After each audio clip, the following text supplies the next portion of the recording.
제가 이거 찍은 지 꽤 됐는데도 아직까지 익숙치가 않아요. 이게 혼자 이 야밤에. 근데 오늘은 조금 일찍 시작했습니다. 뭐냐면 시간을 지금 한 10시 반에 시작을 했어요. 보통 제가 좀 이렇게 꾀지지하고 이럴 때는 새벽 2시 넘긴 거예요. 작업을 하다가 이게 또 본 수업에 또 지장을 주면 안 되니까 둘 다 욕심을 부리다 보니까 이제는 뭐 이제 새벽에 찍게 되죠. 근데 이게 새벽에 또 큰 소리로 또 아파트다 보니까 그쵸. 좀, 그리고 저도 좀 얼굴이 좀 피곤해 보이기도 하고, 뭐 내용들을 정리를 해서 다 전달은 하긴 하는데, 예, 그래도 조금 더 이렇게 좀 약간 더 쌩쌩할 때 찍는 게 낫지 않을까. 그래서 한 10시 반에서 찍기로 했습니다. 좀 일찍 와가지고, 음, 그 보는 사람도 이제 뭐 좀 예민하신 분은, 아, 저 사람 저거 하면서 되게 그 뭐 피곤해 하면서 계속 하는구나. 그럼 같이 피곤해지거든요. 그래서 시간 좀 앞당기니까 어떻게 좀 보시는데 좀 조금 더 낫지 않을까.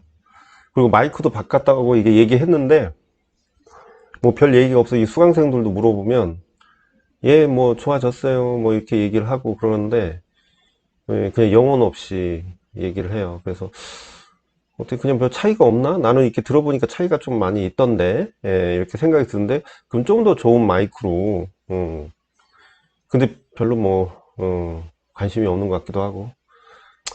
자, 오늘 24강입니다. 그래서 첫 번째 과슈하고요. 48페이지 진행하면서 거기에 이제 나온 내용이 필사본하고 미니어처가 나와요. 그래서 같이 보는 겁니다. 이 과슈의 어떤 특징보다는 그게 쓰인 역사적 측면으로 들어가 보는 거죠. 이 책은 그렇게 나와요. 그래서 881페이지까지 또 갔다가 또 295페이지로 가야 되는 상황이죠.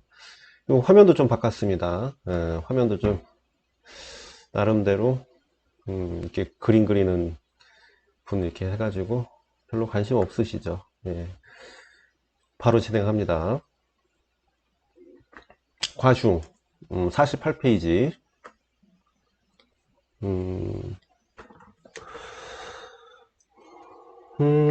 불투명 수채화 기법이죠. 불투명입니다. 그리고 일반적으로 수용성 아라비아 고무액을 안료와 혼합했는데 보통 수용성 아라비아 고무액을 뭐라고 해요? 미디엄이라고 하죠. 또는 뭐 이제 고착제. 이게 이제는 그림 그 화폭에 들어붙는 거란 말이야. 이 접착제 역할을 하는 거죠, 뭐. 그래서 안료 혼합해서 쓰는 방식이죠. 그래서 물감 입자가 종이 속으로 스며 들어가는 수채화와는 달리, 음, 그렇죠. 이게 뭐냐면 물감이 입자가 종이 속으로 스며 들어가는 수채화 달리 이게 뭐냐면 물이랑 섞잖아요. 우리가 용제가 이제 물을 사용하는데 저기 수채화 같은 경우. 근데 얘가 이제는 종이를 적시면서 들어간단 말이야. 그래서 그 얘기를 하는 거죠. 종이 적시면서. 근데 이제 그렇다고 그게 고착제 역할을 하는 건 아닙니다. 그래서 이제 걔도 이 아라비아 고무액이 이제 고착제 역할을 하는 거예요. 그래서 수치와 달리 물감이 종이 표면에 남기 때문에 붓질에 따라 계속적으로 층을 이루게 되고요. 고대 이집트까지 거슬러 올라가고 굉장히 역사가 길죠. 그래서 중세 채색 필사본. 여기 채색 필사본 나오죠? 요거 한번 들어가 보려고요. 여기 끝인가? 음, 음, 끝이네요. 구체 미술도 해야 되고. 오늘 할 수 있을까? 지금 몇 시인가? 몇 시인지. 시계를 가리고 있네. 음, 아, 또 내일 아침 일찍 또 수업 준비. 제가 수업을 이제 원래 수, 토, 일주일에 2번 하면 수, 토로 했었는데, 그러니까 이제 연결성이 좀 부족한 것 같아서 제가 욕심 부리느라고 금토를 하거든요. 약간 딸려. 체력이 약간 딸리는 것 같아. 그래갖고, 일요일은 거의 뭐, 그냥 누워 있었고, 산에 갔다 오긴 했는데 거의 누워 있고, 월요일 오늘도 제가 영상은 수요일쯤에 올리거나 화요일로 저녁에 올리는데, 월요일 찍고, 화요일도 찍고, 뭐 이렇게 해요. 한 번에. 이 시간 꽤 걸립니다. 뭐 여러분들은 아실 필요는 없지만, 제가 뭐 이렇게 노력한다고 해가지고, 뭐 여러분들이 막, 대단해요. 뭐 이런 얘기 들은 것도 아니고, 뭐 그런데, 그만큼 가치가 있다고 보는 거예요. 그리고 또 약속을 했으니까, 어, 그리고 두 달 코스로 뭐 이렇게 수업을 하거나 이런 거보다는 굉장히 퀄리티가 다를 겁니다. 그래서 그걸 목적으로 하는 거니까 꾸준히 해보세요. 제가 나름 열심히 하니까. 자, 그래서 여기 전부고, 예, 채색 필사본을 이제 볼게요. 뿅 가면, 아까 몇 페이지를 했나? 881페이지입니다. 필사본. 이걸 수서본이라고도 해요. 수서본이라고도 하고. 자, 필사본, 수서본. 자, 인쇄술이 발달하기 이전입니다. 손으로 직접 쓴 책이나 편지 또는 그와 같은 글. 주로 필사본, 수서본은 책을 주로 한 거죠. 이런 식으로 해서 옆에다가 또 글을 쓰고, 이렇게 하게 되죠.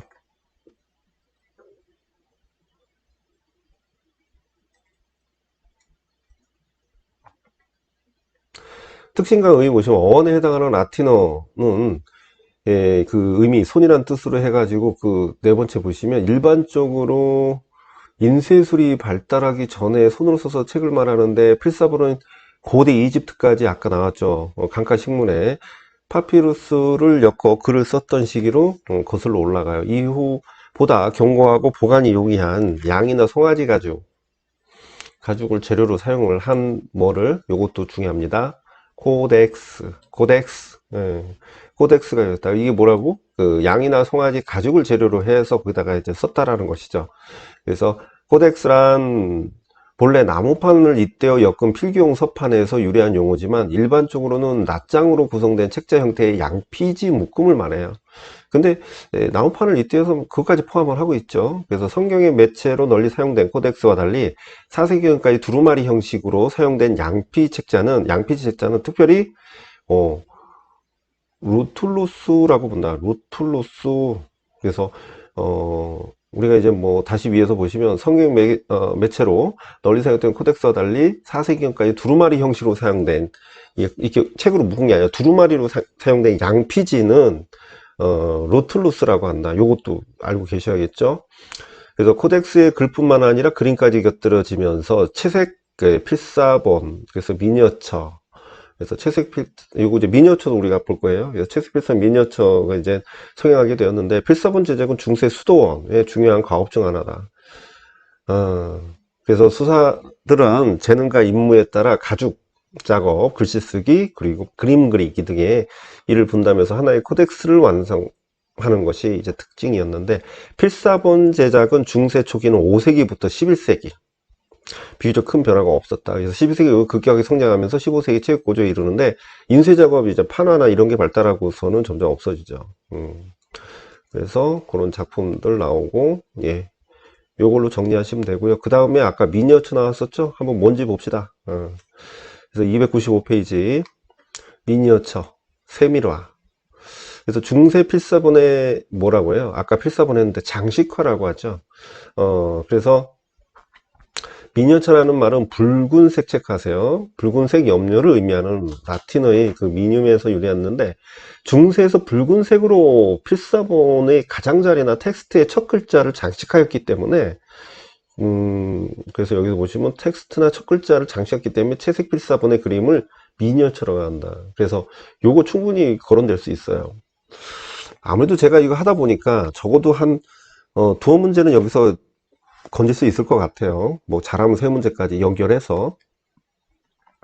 그래서 저는 이거 하면서 이게 전체적으로 몇 번을 본 책이긴 한데, 시험 문제 내거나 몇 번을 본 책이긴 한데, 이걸 넘기면서 다음에는 요거 할 때 뭐 어떤 힌트를 주는 내용이 있을까, 이게 되게 좀 약간은 설레요. 되게 귀찮기도 하지만 이걸 보면서 되게 지금은 막 교육론 하고 있고 막 지금 되새김하고 있는데, 지금 뭐 서양미사 요거 보면서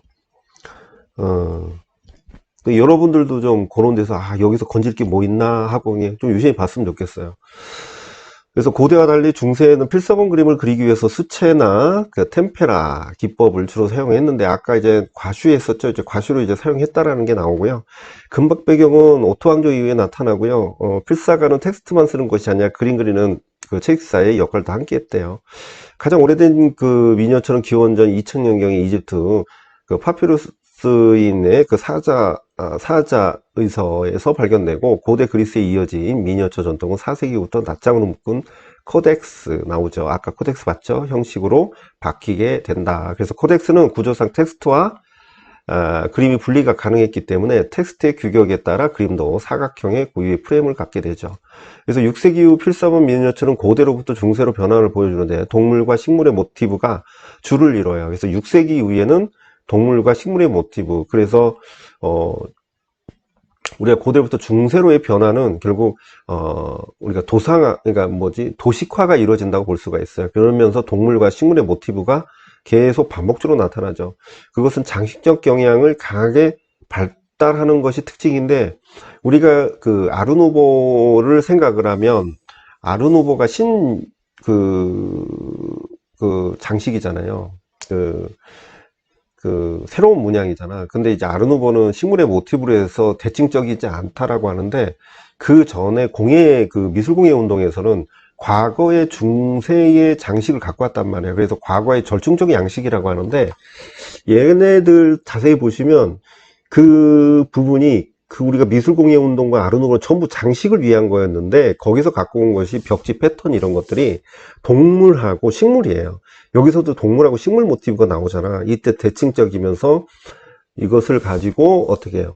반복적으로 도안적으로 사용을 했다라는 겁니다. 그 목적은 뭐다? 장식이었어요. 장식적 경향이었다는 거예요. 그래서 대표적으로 7세기 중엽의 아일랜드 영국에서 제작된 미니어처들이 이러한 초기 필사본의 추상적 경향, 이게 여기 초기 필사본의 추상적 경향이라는 거는 우리가 이제 장식성이 들어가기 시작한 게 6세기, 그러니까 그때부터 들어가기 시작한다는 거죠. 그래서 9세기 무렵 카롤 잉글시그의 이런 미니어처는 벽화와 함께 중요한 회화적 전달 매체로 급부상을 하게 된다. 제가 그거 보시기 힘들게 좀 작게 해놨네요. 그래서 이후 관리와 보존이 편리하다는 이유로 중세 미술에 가장 선호되는 회화적 매체가 되며 많은 지역적 공간에 출연하게 되고, 12세기까지 미니어처는 선을 주로 표현 수단으로 삼았지만, 선을 주로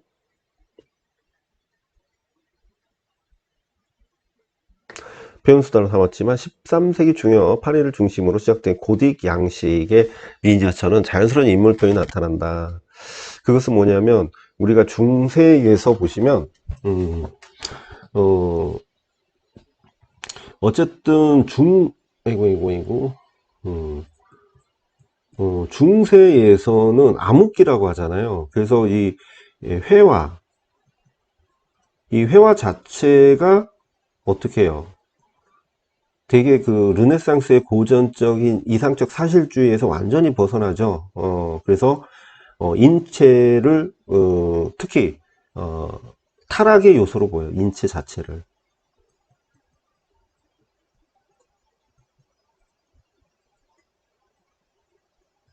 그러니까 인체 자체를 사실적으로 묘사를 하지 않는다는 겁니다. 그리고 두 번째로는 신적 표현을 주로 하잖아요. 이것은 뭐냐면 인간과 똑같이 표현할 수가 없어요. 인간처럼 표현하지 않기 때문에 굉장히 왜곡된 표현으로 가죠. 그래서 이건 인간이 아니라 신을 표현하기 위해서 기존의 르네상스의 법칙, 그래서 그러니까 그리스, 르네상스라네, 죄송해요.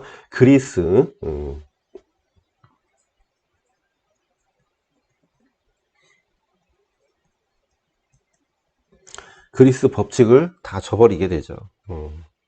그 다음에 이제 르네상스에서 다시 부활을 하는데, 얘네들의 중세의 회화의 그런 어떤 부분이, 이런 부분이 나중에 이제 중세가 어떻게 변하냐면, 상징적으로 변해요. 두 번째로는 장식적. 이 장식적이라는 것은, 동물, 식물, 이런 것들이 모티브로 반복적으로 나타나게 됩니다. 반복으로 나타나고요. 그리고 세 번째는 도안적이에요. 되게 반복적으로 그림을 그린 것을 주제로, 소재로 표현한 걸 똑같이 계속 사용을 합니다. 그리고 평면적이에요.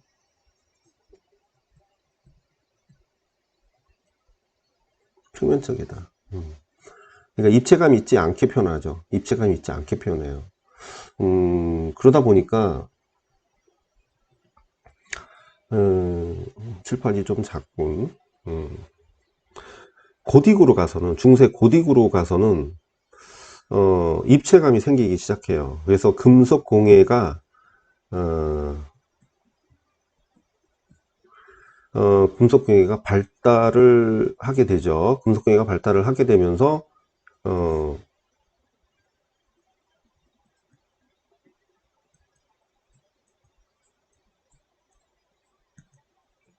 회화에 영향을 주게 됩니다. 그래서 뭐 이제 지오토 같은 작가들, 그런 작가들, 종교화에서도 입체감이 나타나기 시작해요. 고딕 때, 후기 고딕 뭐 이때만 해도. 그래서 그 부분들을 얘기를 하는 거예요. 미니어처에서. 이게 판서가 잘 안 돼. 이게 지금 좀 버벅대네요. 어쨌든. 그래서 이물 표현이 나타나고 물결 치는 듯한 부드러운 옷주름과 건축적 요소들이 증가하는 이웃칭대 미니어처의 모범이 된다. 여기서 뭐 여기 물결 치는 듯한 부드러운 옷주름 그리고 건축적인 요소, 그래서 입체감이 나타나기 시작한다는 겁니다. 사실적으로 표현된다는 뜻이에요. 그래서 잠깐만요, 요거를 이렇게 묶어서 사실적 표현, 사실적 표현으로 진행된다, 이렇게 볼 수가 있어요.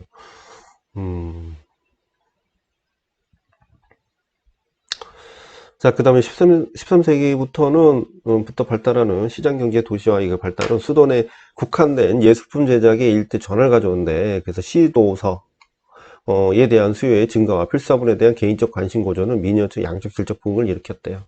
그래서 많은 도상학적 주제들이 미니어처를 통해 전파되는데, 그래서 새로운 표현의 시도들도 감행됐대. 이를 공공의 성격을 띠는 벽화와 달리 개인적이고 크게 작은 매체라는 형적 조건 때문에 가능했고요. 대표적으로 15세기 그 플랑크 네덜란드 미니어처에서 보이는 공간감과 깊이감, 아무래도 이때만 해도 이제 이런 게 나타나기 시작을 하죠. 그래서 15세기 이르면 페노라 증가와 함께 미니어처 수요는 점차 줄어들게 되고요. 뒤은 인쇄술의 발달과 함께 미니어처 세태는 예견된 상황이었지만 16세기 후반부터 다채로운 색감 미니어처로 고급스러운 필사본에 대한 수요는 어느 정도 지속됐다. 이제 이런 작품들. 뭐 이렇게 해가지고 얘는 이걸로 마무리. 이거 벌써 19분. 이것도 시간 오래 걸렸네. 자, 그래서 요거 우리가 과슈를 보면서 필사본과 미니어처 개념 한번 세분화 시켜봤습니다. 우리가 보통 그냥 이게 또 재밌는 게 뭐냐면 이렇게 세부적으로 구분 이렇게 아주 그러니까 필사본이 그냥 필사본이어야지 미니어처 뭐 이렇게 구분하지 않거든요. 근데 이게 또 구분이 됩니다. 용어사전도 구체적으로 보다 보니까 이런 거 하나하나가 아무래도 도움이 되겠죠. 그래서 여기까지 하고 다음 시간에 또 뵙는 걸로 하겠습니다. 자, 꼼꼼히 잘 보시고 그 다음에 체력 관리 잘 하시고 이제 벌써 3월도 이제는 거의 마무리가 돼가는 시기니까 이제 마음 잡고 열심히 하셔야 되겠죠. 자, 여기서 마무리 하겠습니다. 감사합니다.